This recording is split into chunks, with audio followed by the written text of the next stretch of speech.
Bismillahirrahmanirrahim. Alhamdulillah. Allahumma salli ala sayyidina Muhammad wa ala ali sayyidina Muhammad. Amma ba'd. Al-majalis Al-Ramadaniyah hari ke-15. Pembahasan tentang Al-Imam Al-Ghazali. Al-Imam Abu Hamid Muhammad bin Muhammad Al-Ghazali ini Qutbul Ulum. Kita tidak bisa memisahkan sejarah di sekeliling kita. Yang saya maksud kita itu tempat kita menimba ilmu, Darul Hadits dari Syekhuna Abu Yahya Bandung, apalagi itu hidupnya ihya. Syekhuna Qais Sa'id, kemudian Syekhu Masyayikhina Al-Habib Al-Imam Al-Qutb Abu Bakar bin Muhammad As-Saggaf itu juga mengajar ihya. Hadramut, Masr dan lain-lain. Qutbul Ulum. Saya ambil satu contoh ikatan kuat antara guru-guru kita dengan Imam Ghazali ya. Kakak saya Habib Abdul Qadir itu memberi saya riwayat. Jadi pas saya lagi duduk-duduk di Darul Hadits, Habib Abdul Qadir Akhi masuk ke rumah depan. Kebetulan Ustadzul Imam sedang di situ. Ataunya yang mulia lagi termenung, mengenang sesuatu itu. Kemudian beliau kalam, "Ya Qadir, Habibmu itu lebih dari Abah di dalam mencintai Al-Imam Al-Ghazali." So, kalamnya gitu aja, segitu tuh. Terus saya sering terkenang kata-kata ini. Artinya berarti Al-Imam Al-Habr sangat-sangat ta'alluq dengan Imam Ghazali. Memang iya, kalau di bukunya Mu'allim Romli sudah saya masukkan kalau nggak salah ini di Miyah Faedah. Lama ja'a syahrul Ramadan fi ba'dis sinin, waktu Ramadan, Ustadzul Imam niat iksar daripada membaca Al-Quran. Jadi mau berhenti dulu baca wiritannya Imam Ghazali. Kalau Ustadzul Imam menyebut Wirdul Ghazali itu berarti bukan wirid Imam Ghazali yang Senin, Selasa, Rabu buat futuh, itu bukan. Al-maksud Hizbul Ghazali itu. Hizbul Ghazali yang biasa dibaca di bagian pesantren. Itu memang dipesan sama Imamul Habr buat Ustadzul Imam, jangan tinggalkan itu. Baru niat mau berhenti itu waktu tidur kan mimpi Imamul Habr. Lima khalaita wirdal Ghazali. Kenapa kamu gak baca wirid Imam Ghazali? Gak berani, tetap dibaca akhirnya. Syekhuna Abu Yahya. Kalau Syekhuna Abu Yahya memang diwasiati sama gurunya, Anjangan Zaini Dahlan. Panggilan akrabnya Buya Alon. Gak boleh ninggalkan ihya. Seumur hidup. Kan di Buya itu sampai sekarang alhamdulillah jalan sampai sekarang, nggak ditinggal, diteruskan oleh Buya Anom dan anak cucu Buya yang lain, murid-muridnya juga. Malah ada adat di zaman saya dulu, mudah-mudahan sampai sekarang itu, dan kayaknya sih masih jalan juga. Kalau orang nikah kan pasti ditambah maharnya itu dengan membaca Ihya sampai khotam. Nah, membaca Ihya sampai khotam itu ya si yang nikah itu mengerjakannya bertahun-tahun. Itu salah satu metode bagus dari Buya Sepuh, dari Buya Yahya, supaya santri-santri tidak terpisah dari Ihya Ulumuddin. Nggak tahu kenapa kok bisa begini ya. Wallahu a'lam. Allah lebih tahu dengan situasi batin dari hamba-hambanya. Ana ma'adri, saya berpikir itu nggak ngerti saya. Memang saya juga bukan terlalu ngerti, bukan orang yang terlalu ngerti. Ya ini sama Imam Ghazali ini bisa lengket gitu dengan hati. Ini yang lengket dengan Ihya bukan wali-wali biasa. Bukan hanya wali-wali umum. Kubarul auliya. Kutub-kutub ini. Terus dari masa ke masa. Mulai dari zaman Al-Imamain sampai ke Ayyam Habib Abu Bakar bin Muhammad As-Segaf. Atasnya lagi Habib Muhammad Muhdhar, maestro qiraat al-Ihya itu. Kemudian kalau kita mau melompat ke Alawiyin yang agak atas, Al-Idrusul Akbar, Imamul Haddad tuh jelas sampai kitab-kitabnya Imamul Haddad itu dibilang apa? Kitab apa itu? Nasaih Lubbul Ihya. Kalau kata Syekhuna Kiai Said Al-Hikam Lubbul Ihya. Kalau Imamul Habar bilang An-Nasaih Lubbul Ihya. Kemudian siapa lagi yang kalam tuh? Sebagian habaib kita juga udama kalau ini. Bidayatul Hidayah Lubbul Ihya. Macam-macam artinya. Perhatikan kata-kata akhirnya itu Lubbul Ihya. Ke situ semua larinya. Semuanya larinya ke sana. Ini masih renungan saya ya. Ini menunjukkan mereka sepakat mengakui bahwa pembersih jalan menuju Allah yang terbaik, yang tercepat, yang terhebat, yang termudah adalah Imam Ghazali dan Ihya-nya. Nah ini garis bawahi. Ini saya sengaja akan agak serius bahas ini karena itu di zaman saya dan zaman sebelum saya dan zaman-zaman sebelum saya juga. Di samping dahsyatnya Ihya ini juga dahsyat yang menentang. Dan itu biasa. Semakin tinggi kita menuju ke atas, ya anginnya semakin kuat kan. Ya mulai dari Rasulullah Shallallahu Alaihi Wasallam sangat banyak yang mencaci beliau ila zamanina hadza. Khalifah 4 Sayyidina Abu Bakar, Umar, Uthman, Ali sampai zaman kita. Wala yazalu hakadha ila akhiril azman. Ya sudah Allah Ta'ala menciptakan seperti itu. Nah, kembali ke Imam Ghazali.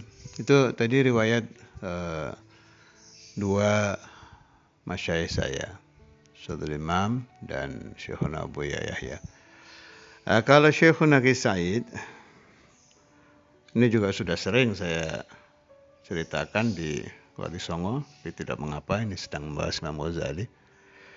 Kalau Kiai Said itu Syekhul Masyayikh Jawa Tengah fi zamanihi, khususon terutama dalam ilmu tauhid. Bukan berarti beliau tidak tabahur. Beliau memang maha guru itu. Silahkan saja cek ke kiai-kiai tua itu, tahu Jawa Tengah Kiai Said siapa itu.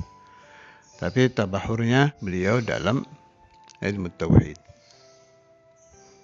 Saya dengar dari Kiai Ahmad, anaknya Kiai Ahmad itu bilang sama saya, kan Kiai Said yahfadzul Quran, Fathul Mu'in, dan lain-lain. Tapi yang saya tahu di jadwal yang saya dapat dari Syekhuna Kiai Hasani tentang kesibukan beliau setiap hari itu, yang banyak ya memang Tauhidnya Imam Sanusi, jam sekian baca Sanusia, jam sekian Sanusia, jam sekian ini, sekian ini gitu. Ada sih bidayahnya ada, tapi yang banyak itu, yang banyak Tauhid. Yang nggak Tauhid kayaknya cuma bidayah aja, bidayah Imam Ghazali. Nah, satu waktu kiai-kiai waktu itu yang tahu kalau Kiai Said ini memang alamah, datang pingin ngaji Ihya, ya. Ya mungkin ini tambahan dari saya, mungkin niatnya mau dipakai ngajar lagi, itu kan biasa itu. Dan itu menurut saya bagus juga itu, kalau kita mau ngajar ngapsai dulu biar lafal maknanya lengkap. Ya, kebiasaan satu ustad di pondok-pondok Jawa. Ngapsai itu yang ada utawi, iku itu. Nah, terjemah Jawa kan pasti nahunya di bawah itu. Utawi, mubtada, iku, khobar, hal dan lain-lain. Untuk itu buat bekal ngajar. Ini ya thayyibah kalau menurut saya, tapi aulia itu kan lain pandangannya, ya Allah. Jadi kita itu kalau meriwayatkan sesuatu harus ngerti yang kita riwayatkan siapa. Yang menurut pandangan kelas kita, mubtadiin saja nggak lulus ini, itu khair, thayyib, amr jayyid, niyah hasanah. Di pandangan muqarrabin itu busuk. Repot, harus tahu kita. Seperti kita umpama tarawih kita ini, kalau dihitung tarawihnya muqarrabin, busuk. Buat kita udah sangat bagus. Sangat bagus kita mau tarawih pakai khatam Quran, khair, lana, ya, buat kelas kita. Kembali ke Kiai Said. Begitu kiai-kiai ini datang minta ngaji Ihya, kaget Kiai Said. Waduh. Akhirnya beliau masuk ke kamar itu. Masuk sambil nahan nangis gitu, sedih. Waduh, ya apa ini? Minta ngaji Ihya. Anda tahu kenapa? Kiai Said itu punya sifat tidak mau membaca kitab yang nggak diamalkan. Ajib itu orang itu. Sedangkan Ihya kan tahu sendiri. Harus ngamalkan ini, terutama masalah kulub itu. Wah, berat di Ihya itu. Bidayah aja kita nggak lulus. Ngamalkan nih, maksudnya ngamalkan. Bukan lulus ngapsai, bukan lulus taklim. Bukan lulus hatam sama Kiai Fulan, Ustadz Fulan. Itu mah gampang, 3 hari kalau serius juga hatam. Enggak, ini ngamalkannya, ini yang taat. Beliau, tengah-tengah beliau bingung itu, tahu-tahu muncul lah Imamul Ghazali. Hadar bi ruhaniyatih. Ya Imamul Ghazali, terus diomongi Kiai Said kurang lebih maknanya, arwi bil makna lah. Bilangkan ke mereka, mau baca saja, mau ngaji saja, apa mau diamalkan. Udah tenang Kiai Said. Keluar, nemu ini kiai yang mau taklim. Dari keluar bilang sama mereka, kula wau kerawan Imam Ghazali sanjang ngeten. Tadi saya dihadiri Imam Ghazali, beliau bilang mau belajar Ihya ini mau baca saja apa mau diamalkan. Itu riwayat cerita ini kiai-kiai yang dengar itu nangis semua. Nangis. Masya Allah. Artinya hati mereka juga baik ya. Ngaku. Kiai zaman Kiai Said tahun 60-70 itu masih banyak yang asfiya. Masya Allah. Masih banyak yang asfiya. Nangis semua. Ngaku, iktiraf bahwa mereka jauh daripada mengamalkan Ihya Ulumuddin. Penting itu insaf, iktiraf. Kita pengakuan dari lubuk hati bahwa nahnu la syai' lana, enggak ada apa-apanya itu. Nggak jadi ya itu cerita itu, nggak jadi ngaji Ihya. Memang yang saya tahu Ki Said ya tenggelam dan mengajarnya tauhid. Kalau Imam Ghazali yang nggak beliau tinggal jadi kitab yang tidak ditinggal di pondok beliau Bidayah. Belum dapat riwayat saya kalau Ihya. Kalau Bidayah ya di sana dibaca. Masya Allah. Rabbi fanfa'na wa ahbabana bibarakatihim wahdina al-husna bihurmatihim wa amidna fi tariqatihim wa mu'afatin minal fitani. Itu tentang ulama-ulama zaman kita. Imamul Haddad, boleh kita nukil Imamul Haddad. Qala Sayyiduna Abdullah Al-Haddad radhiyallahu anhu,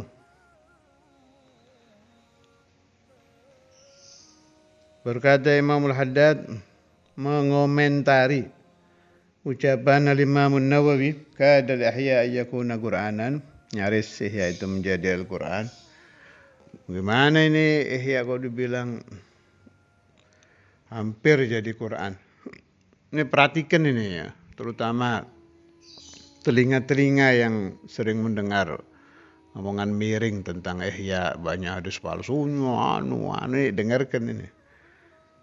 Kalau baca kitab itu akalnya dibawa, pikirannya dikembangkan.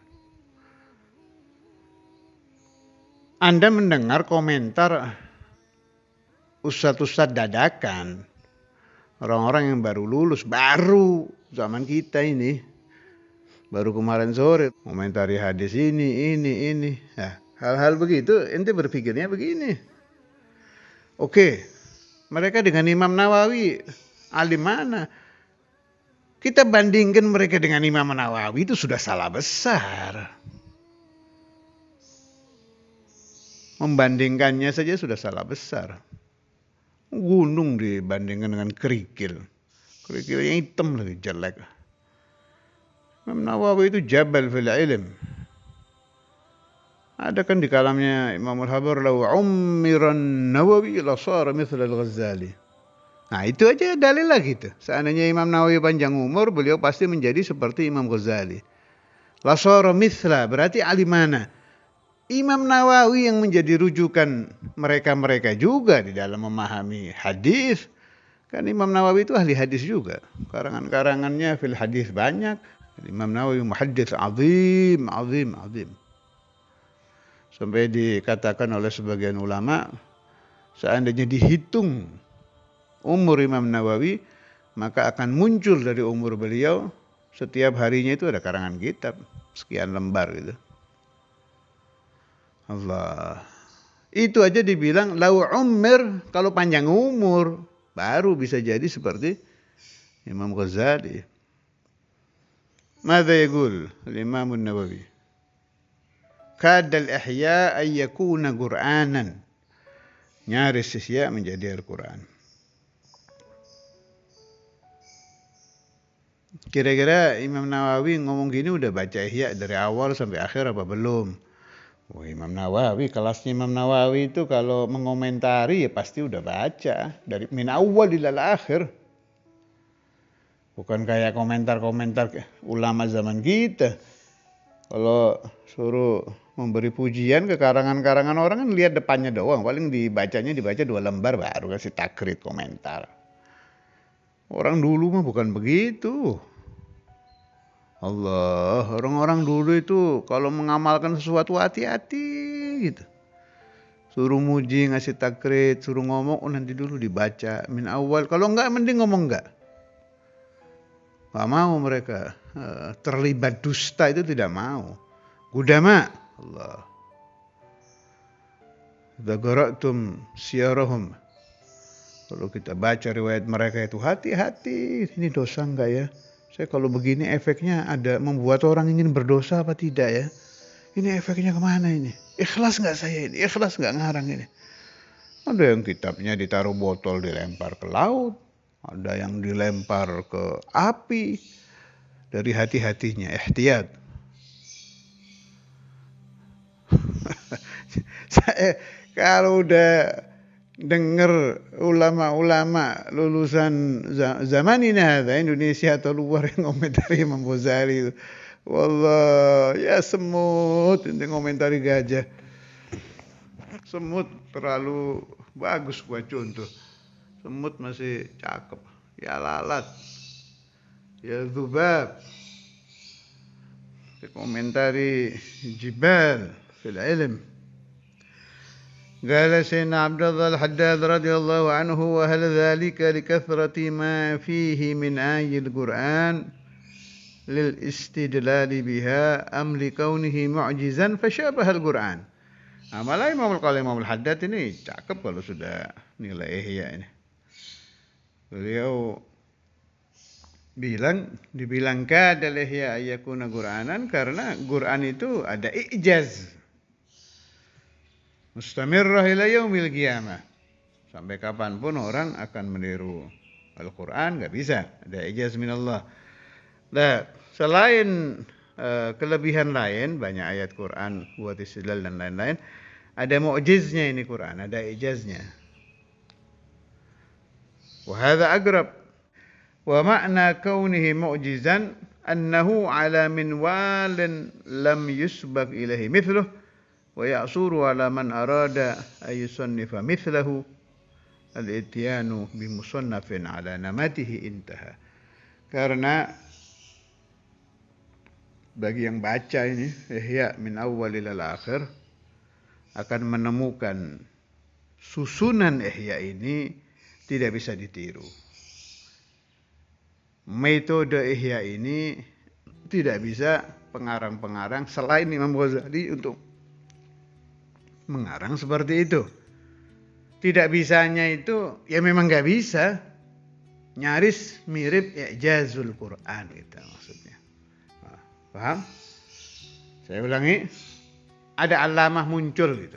Orang alim dari kecil taklim sampai alamah. Ingin membuat kitab untuk ihya, menghidupkan ulumuddin yang hampir lenyap lah di akhir zaman ini. Ngarang, bertahun-tahun ngarang. Ingin sekelas Imam Ghazali ngarang ihya, ya udah nggak mungkin, buang-buang umur inti alam. Sebab Allah Subhanahu wa taala sudah menakdirkan bahwa ihya ini mu'jiz, tidak bisa ditiru.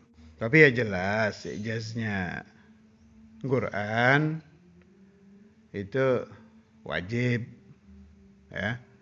Kalau ijaznya ihya ya tidak seperti Quran, masih bisa jadi jaiz secara hukum akal orang mengarang kitab seperti ihya. Kalau Quran kan memang mustahil, udah nggak mungkin. Nah, pendapat saya kalau ini yang berpendapat, omongan begini ini yang mengatakan Al-Quran ada mu'jizah ihya sampai dikatakan seperti mukjizat Al-Quran ini ujungnya pujian gitu. Jadi tidak ada bahasa lagi untuk memuji ihya selain pakai bahasa ini. Bukan berarti ihya persis Quran, yang enggak, itu bahasanya juga kada. Mustahil kalau persis Quran. Quran kalamullah. Ini kan karangannya orang meskipun luar biasa. Ini karena yang muji Imam An-Nawawi itu nggak nemu lagi bahasa yang lebih dari kata-kata itu untuk menerangkan tentang azamah ihya ulumuddin, azamatul ihya. Faqala kadal ihya ayyakuna Qur'anan. Saya tambahkan tapi ya jelas beda. Quran itu apa? Ihya itu apa? Quran kalamullah. Beda. Jangan ada salah paham di sini ya. Itu nihayatul madah, ujungnya pujian. Jadi Imam Al-Haddad kan sudah ngomong tadi. Artinya metodenya nggak bisa ditiru oleh siapapun gitu. Metode. Tapi jaiz, bisa jadi. Kalau Al-Quran mustahil. Itu Al-Imam Al-Ghazali. Di atasnya Imam Ghazali Al-Qutub Sayyiduna Abdullah Al-Idrus Sahibur Ratib. Wah, kalau itu mah sampai ngarang kitab namanya Bakhbakhah. Bakhin. Beruntung orang yang membaca Ihya. Bakhin, beruntung. Pokoknya urusannya Ihya aja sekitab itu. Al-Bakhbakhah. Al-Habib Al-Imam Al-Qutub Abdul Qadir bin Ahmad As-Saggaf radhiyallahu taala anhu Jeddah itu sampai bilang saya nyaris hafal itu kitab Bakhbakhah karena seringnya beliau mendengar dibaca orang di dekat beliau dan seringnya beliau memutalaah. Wa min kalami Sayyidina Syekh Al-Qutub Abdullah bin Abi Bakar Al-Idrus radhiyallahu anhu man arada tariq Allah wa rasulih wa ridahuma masyaallah fa'alaihi bimutala'ati kutubil Ghazali wa khususan البحر المحيط إحياءه وعجوبة الزمان إحياء علوم الدين فيه جميع الأسرار وبداية الهداية فيه التقى والأربعين الأصل فيه شرح الصراط المستقيم من مؤلفات الغزالي اسمه ومنهاج العابدين فيه الطريق إلى الله وكتاب الخلاصة في الفقه فيه النور انتهى من syarh al-Ainiyah. Siapa yang ingin jalan menuju Allah dan Rasulnya, memperoleh ridha Allah wa ridha Rasulih, maka dia harus mutalaah kitab-kitab Imam Ghazali, terutama Ihya Ulumuddin. Ini yang penting, di dalam Ihya ada jami'ul asrar. Allah, semua asrar, ilm, asrar, wilayah ada di Ihya Ulumuddin. Kalau Bidayatul Hidayah fihi tuqa, kalau Arba'in al-Asl fihi syarah Siratul Mustaqim, Minhajul Abidin fihi Tariq ila Allah, Al-Khulasa fil Fiqh fihi Nur, wallahu a'lam bis-shawab. Inna Allah yanfa'uni wa iyyakum al-ahbab min barakatil Imam Al-Ghazali. ويسهل لنا ولكم وللأحباب والذرية العمل بكتب الإمام الغزالي ويحبب إلى قلوبنا وقلوب ذرياتنا أولادنا بناتنا وأحبابنا ومن سمع كلامنا الإمام الغزالي وكتبه على هذه النية كل نية صالحة ولا روح شيخنا الإمام الحبر الكتب الحبيب عبد القادر بن أحمد الفقيه شيخنا الإمام الحافظ المسند الكتب الحبيب عبد الله بن عبد القادر بالفقيه وأصولهم والحبيب أبو بكر محمد السقاف وسلسلتهم جميعا شيخنا كسيد سلسلته شيخنا أبو يحيى سلسلته من ذكرت أسمائهم في هذا الدرس والأولياء والعلماء المذكورين في الكتب التي قرأتها الله ينفعني وإياكم بالحمد بركاته والسرار من وارث والله بهم من فاض في الدين والدنيا والآخرة على الدوام بلا محنة دنيا وأخرى يا الله بلا محنة ولا امتحان لنا ولأولادنا وبناتنا وأزواجنا وأمهاتنا من تعلق بنا وتمنى الصادقين خذنا وإياهم من البلاء والبلاء يا رب ربنا ثم لكل نبي كل ولي